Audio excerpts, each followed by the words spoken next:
Let's turn our attention to the world of business and finance. Dr. Roger Givold, CEO of Fair Money, joins me now. Dr. Roger, good morning to you.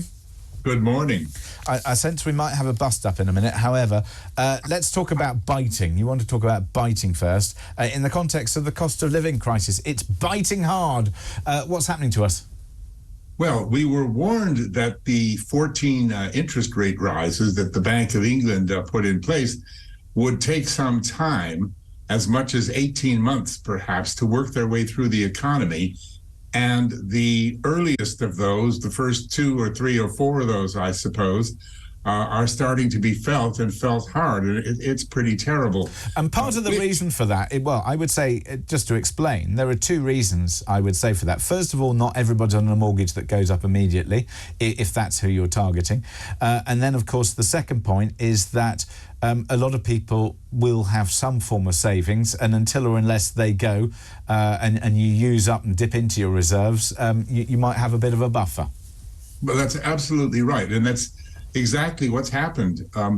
Which magazine has done a survey which has shown, James, that 7 million households are suffering from the need to meet either mortgage or rental payments, because, of course, you know, the rental market has been hit just as hard, if not harder, than the mortgage market. Well, of course it has, because landlords, if you tax them, they've still got to make a return on their money, and in particular, if they've borrowed money, they've got to meet their obligations.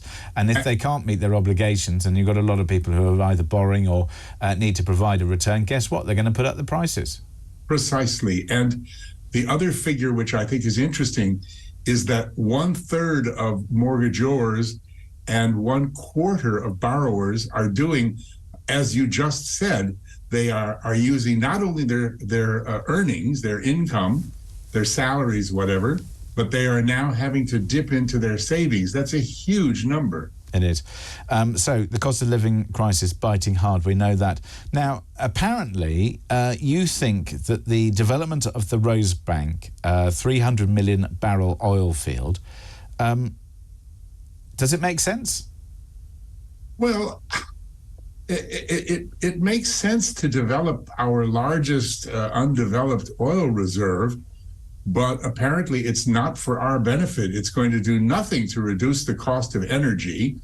All of that oil and the smaller amount of gas it produces is going to go to the international markets to be sold to buyers, including us. We're going to have to buy. But isn't that how oil and gas is priced? That if you want to take apart the international markets, then that's absolutely fine. But for whatever reason, those markets have been fixed in a way that means that you have pricing, buyers and sellers.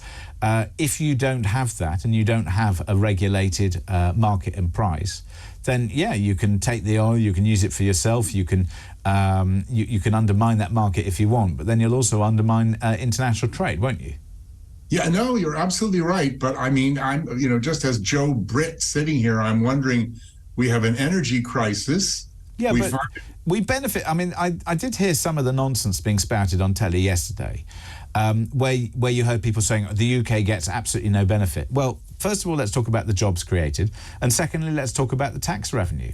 I mean, the tax revenue from this oil field and gas field will be significant.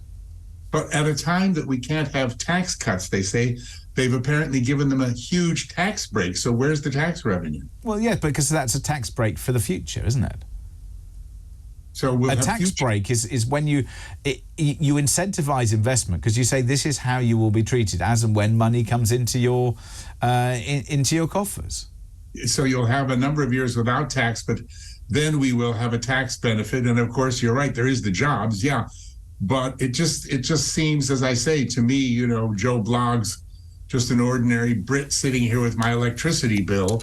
And of course, there is the point. But I think the more sensible point is the one that, indeed, dare I suggest, that Ken and Kent very often makes, which is the connection between renewables and the pricing of that compared to the pricing of, you know, pegging it to gas.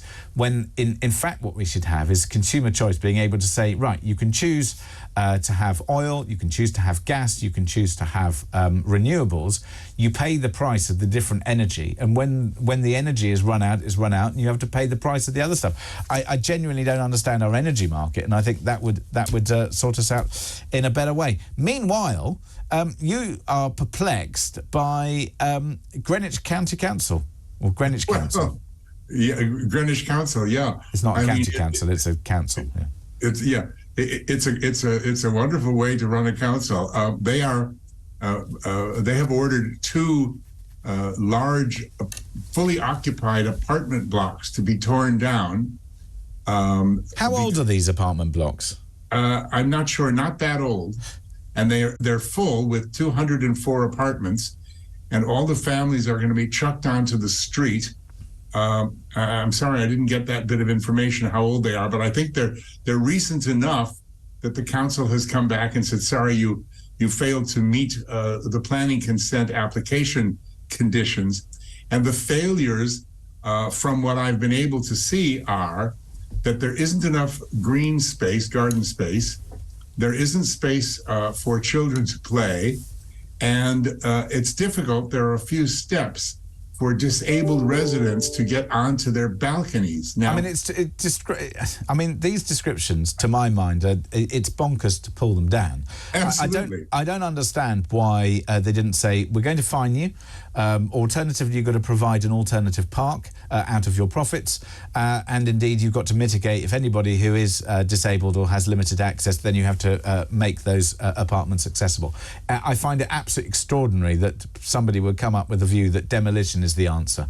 To tear 2 tower blocks down when there's a housing crisis. Roger, we live in strange and weird times. What can I say? There must be an award for that, James.